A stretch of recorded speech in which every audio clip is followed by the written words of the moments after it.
The last page in the assumptions section is the investments page. And this is where we detail all of the transactions that result in some kind of ownership for the business.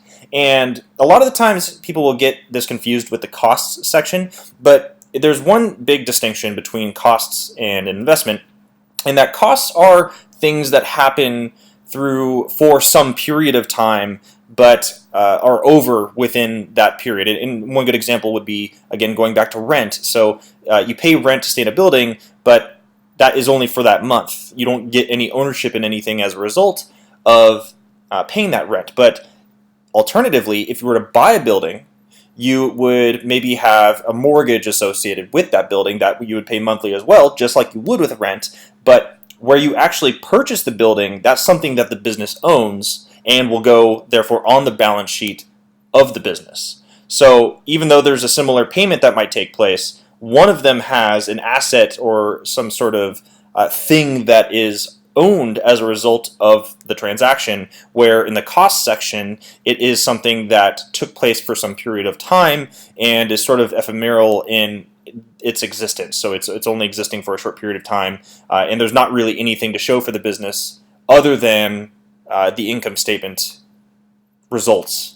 So to make this hopefully a little bit more tangible, what we have here, if you click on this add button, you'll see that 3 different types of investments that we have here, and the most common of which for a lot of businesses is an asset purchase. So purchasing things like employee computers. So those, again, are something the business owns, and so those will go on the balance sheet as a result so that you can track the value of those computers over time. And to get into a little more technical term, you can deduct them via depreciation as a result. And the second item here is a loan. And so loan, even though it's something that the business has to pay back, you can think of it as an obligation that the business owns. It owns the obligation to pay that loan back over time. And so as the loan is paid down, it will be tracked via the balance sheet, since, again, the income statement only tracks things that happen within a certain time frame.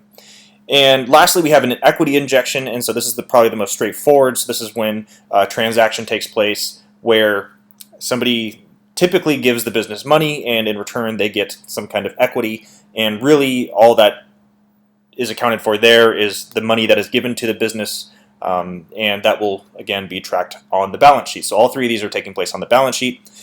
Just to illustrate this a little further, we'll go ahead and input an asset here. We will say this is employee computers, and all we have to do is select the correct type of asset that this is, and for employees this would be an equipment type of asset. And all we need to do really is input how many we're buying and at what price we're buying. Let's put 3,000 there since that seems more realistic. And then the useful life. So how long will these computers remain useful for these employees? Let's say 5 years, even though that's probably optimistic. And then what value will they retain at the end of that life period? How much would we, in an ideal world, be able to sell them for at the end of that period? Let's just say 10%. And then, of course, we have our funding. So would we like to pay for this with cash from our bank account, or would we use a loan to finance this purchase? And we'll just keep that at cash just to make this easy. And we click Save, and then now all of a sudden we have 3 computers that we've purchased on December 2018.